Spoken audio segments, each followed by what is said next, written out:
Kembali lagi di channel Catatan Cacatan. Gue yakin teman-teman pasti pernah mendengar nama Isaac Newton di sekolah. Ia merupakan salah satu ilmuwan yang paling terkenal hingga saat ini.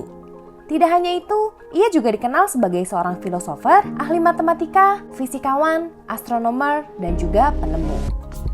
Namun ternyata ia juga pernah merasakan apa yang kita rasakan saat ini, yaitu bencana wabah penyakit yang mengharuskannya untuk melakukan karantina dan stay at home. Pada masa itu, karantina tentu terasa lebih berat karena tidak ada hiburan seperti YouTube, Facebook, Instagram, dan TikTok. Namun Newton malah berkembang pesat. Selama social distancing tersebut, ia menemukan sesuatu yang sangat penting bagi ilmu pengetahuan.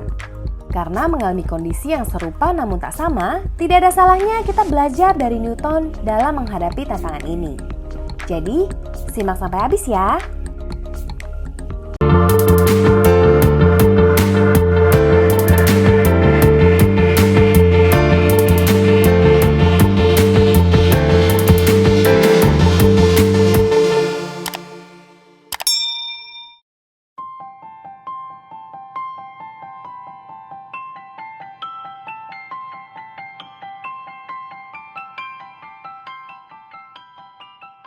Isaac Newton lahir di Woolsthorpe Manor, sebuah desa di Lincolnshire, Inggris. Pada masa itu, Inggris masih menggunakan kalender Julian, maka tanggal kelahirannya tercatat 25 Desember 1642. Dalam kalender Masehi jatuh pada tanggal 4 Januari 1943. Ia lahir di tahun yang sama dengan kematian Galileo Galilei. Dari pasangan Isaac Newton dan Hannah Ayscough. Ia dinamai seperti nama ayahnya. Ia terlahir prematur dengan berat hanya 3 pounds atau 1,36 kg. Ibunya mengatakan kalau tubuh bayi Newton sangat mungil, bahkan bisa muat ke dalam sebuah cangkir. Bayi Newton diprediksikan hanya mampu hidup selama beberapa jam saja, namun ternyata ia berhasil tumbuh besar. Isaac Newton lahir sebagai anak yatim. Ayahnya meninggal 3 bulan sebelum kelahirannya. Saat berusia 3 tahun, ibunya menikah lagi dengan Barnabas Smith dan Newton kecil diasuh oleh neneknya, Margery Ayscough. Ia tidak menyukai ayah tirinya, dan ia juga menyimpan rasa kesal kepada ibunya karena menikahi pria tersebut. Pada usia 12 tahun, ia dikirim ke sekolah The King's School di daerah Grantham oleh neneknya, di mana ia menjadi murid terpandai di sekolah itu. Di Grantham, Newton tinggal di kosan milik seorang apoteker yang bernama William Clark. Keluarganya sempat mengeluarkan Newton dari sekolah dan mendidiknya menjadi seorang petani. Newton tidak menyukai pekerjaan ini. Beruntung kepala sekolah King's School berhasil meyakinkan ibunya untuk mengirim Newton kembali ke sekolah hingga ia berhasil menamatkan sekolahnya pada usia 18 tahun dengan nilai yang memuaskan. Newton sempat menjalin hubungan asmara dengan adik angkat William Clark. Gadis itu bernama Anne Storer. Namun Newton terlalu fokus sama pendidikannya, sehingga kisah cinta mereka menjadi complicated. Akhirnya, Anne menikahi pria lain. Selanjutnya tidak pernah disebutkan bahwa Newton memiliki kekasih dan menikah. Pada usia 19 tahun, Newton berhasil diterima di Trinity College Universitas Cambridge sebagai seorang Caesar atau mahasiswa yang sambil bekerja. Pada masa itu, ajaran universitas lebih banyak didasari pada ajaran Aristoteles. Namun, Newton lebih suka membaca gagasan-gagasan yang lebih maju seperti Descartes, astronom, Copernicus, Galileo, dan Kepler. Pada tahun itu, berkembang sebuah gerakan yang sekarang dikenal dengan sebutan Scientific Revolution, di mana Descartes, Copernicus, dan Kepler telah membuat terobosan baru dalam dunia sains. Namun, universitas di Eropa, termasuk Cambridge, menganggap terobosan-terobosan tersebut tidak akan pernah terjadi. Maka mereka tetap memegang teguh pada prinsip Aristotelianisme. René Descartes dan filosofer lainnya sangat bertolak belakang dengan Aristoteles. Mereka memandang realitas fisik terdiri dari partikel-partikel materi yang bergerak dan semua fenomena alam dihasilkan dari interaksi mekanisnya. Sekitar tahun 1664, ia membuat sebuah catatan yang diberi judul Questions Quaedam Philosophicae atau pertanyaan filsafat tertentu. Di bawah judulnya ia beri slogan Amicus Plato, Amicus Aristoteles, Magis Amica Veritas, yang berarti Plato temanku, Aristoteles temanku, tapi teman terbaikku adalah kebenaran. Isi utama dari catatannya ini adalah pengembangan metode ilmiah yang ada dalam pikiran Newton, di mana setiap pertanyaan akan ia tes dalam eksperimen. Karir ilmiah Isaac Newton telah dimulai.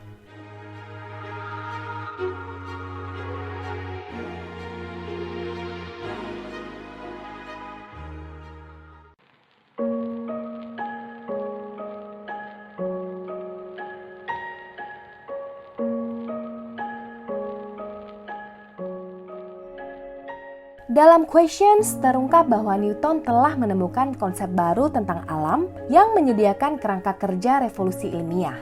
Ia juga benar-benar menguasai karya Descartes. Dan meski ia tidak mencatatnya dalam Questions-nya, Newton juga diketahui sudah memulai studi matematika. Ia lagi-lagi mulai dari karya Descartes, La Géométrie.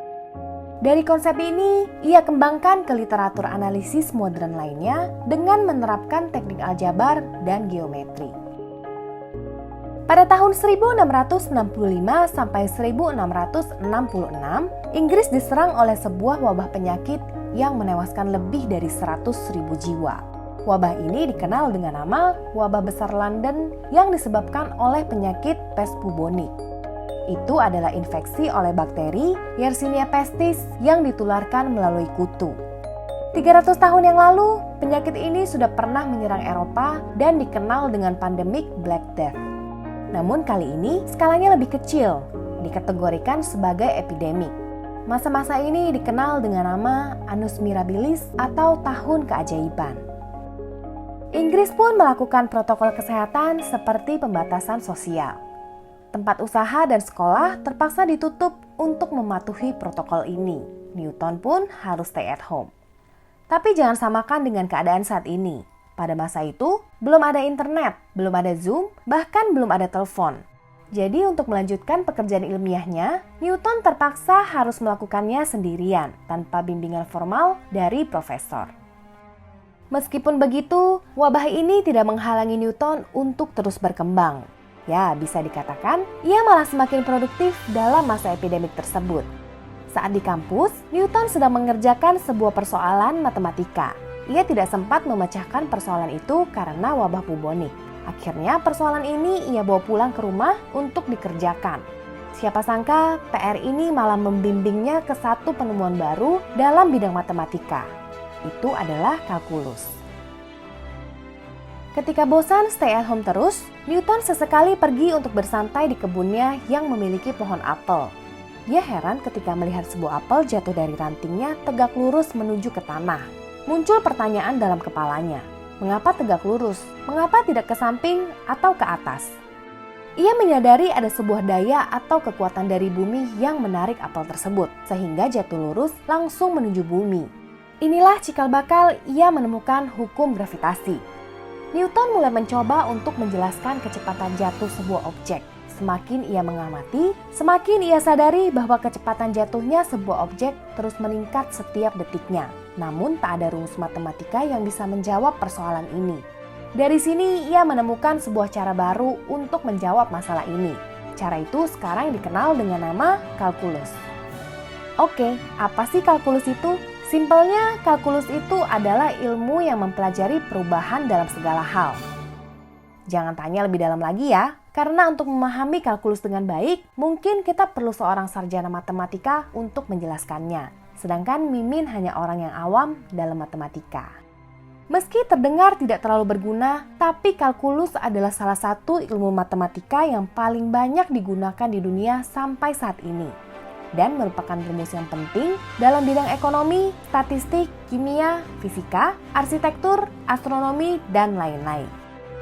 Tidak cukup sampai di sini, pada tahun 1666, di akhir masa karantina, Newton melakukan investigasi terhadap optika.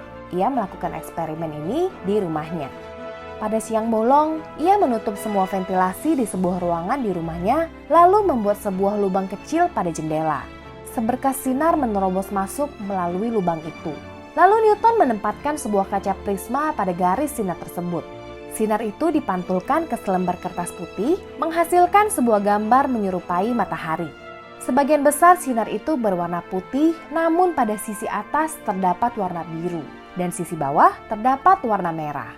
Pada percobaan keduanya, ia berhasil membuat pelangi di dalam ruangan tersebut. Magic. Ketika wabah mereda, Newton kembali ke Cambridge pada tahun 1667 dengan membawa segudang teori. Dalam waktu 6 bulan, ia berhasil diangkat menjadi rekan profesor. Selang 2 tahun kemudian, barulah ia diangkat sebagai profesor.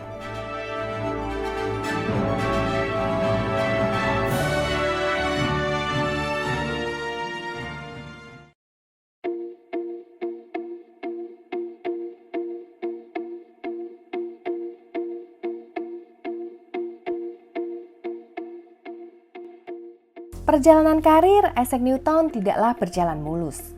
Gara-gara kalkulus, muncul perselisihan antara Isaac Newton dengan Gottfried Wilhelm Leibniz. Pada tahun 1684, Leibniz sudah duluan mempublikasi penjelasan penuh tentang kalkulus. Bahkan Leibnizlah yang menamainya kalkulus. Sedangkan Newton menamainya The Method of Fluxions and Fluence.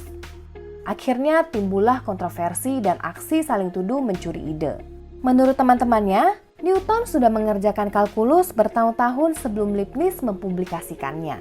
Namun, Newton tidak mempublikasikannya karena takut ditertawakan atas penemuannya itu.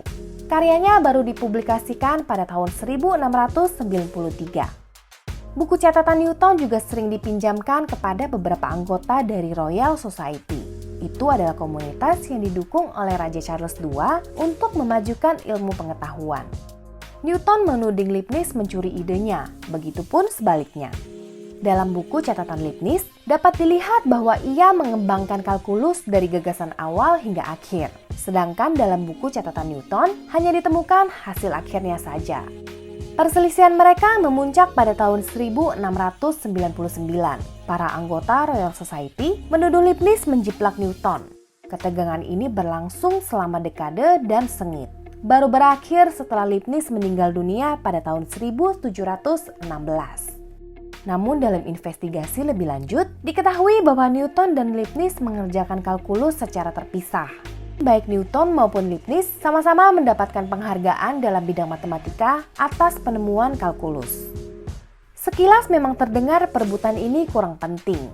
Namun pada masa itu, hal ini sangatlah diperlukan karena menyangkut sejarah dan harga diri bangsa. Newton berkebangsaan Inggris, sedangkan Leibniz berkebangsaan Jerman. Di kemudian hari, benua Eropa menggunakan metode Leibniz yang dianggap lebih sederhana, dan Inggris tetap setia pada metode Newton walaupun caranya lebih rumit. Karena hal inilah, Inggris ketinggalan dalam matematika dibandingkan dengan negara Eropa lainnya selama abad ke-18. Sebenarnya, Newton juga dikenal atas temuannya yang lain, seperti mekanika Newton, gravitasi universal, hukum gerak, hingga teleskop angkasa. Namun Mimin sengaja skip bagian itu demi kebaikan kita semua, agar otak kita tidak terlalu keriting. Pada tahun 1687 silam, Isaac Newton mempublikasikan karyanya yang berjudul Philosophiae Naturalis Principia Mathematica, yang merupakan karya terbesarnya. Buku ini disebut sebagai buku yang paling berpengaruh dalam perkembangan ilmu fisika.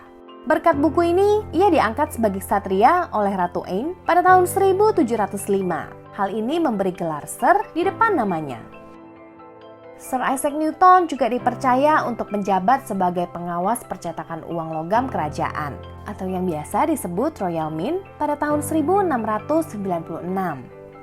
Dengan kapasitas ini, ia mengubah mata uang British pound sterling dari standar perak menjadi standar emas. Hal ini membuat emas menjadi lebih unggul dari perak. Newton menghabiskan sisa hidupnya di Cranberry Park. Ia tinggal bersama keponakannya Catherine Barton Conduit dan suaminya John Conduit. Newton tetap betah melajang sepanjang hidupnya. Pada Maret 1727, Newton mengalami berbagai macam penyakit hingga akhirnya jatuh pingsan dan tak pernah sadar lagi. Newton meninggal dalam tidurnya pada tanggal 31 Maret 1727 di usia 84 tahun. Dalam tubuh Newton ditemukan kandungan merkuri yang kemungkinan didapatnya dari beberapa eksperimen yang pernah ia lakukan sebelumnya. Pada masa itu, Isaac Newton dikenal sebagai orang yang paling jenius di Eropa. Hingga abad 20, Albert Einstein berhasil mematahkan konsep alam semestanya melalui teori relativitasnya. Jika Newton masih hidup, ia mungkin tidak akan terkejut akan hal ini. Pada masa tuanya, ketika ia diminta pendapat atas prestasinya, ia menjawab, "Saya tidak tahu seperti apa pendapat dunia tentang saya. Tapi bagi saya sendiri, saya terlihat seperti anak yang bermain di pantai dan sesekali mengalihkan diri saya untuk menemukan kerikil yang lebih halus dan cangkang kerang yang lebih cantik dari biasanya. Sementara samudera kebenaran terhampar di hadapanku." Oke, terima kasih udah nonton videonya sampai akhir ya. Jumpa lagi di video berikutnya. See ya!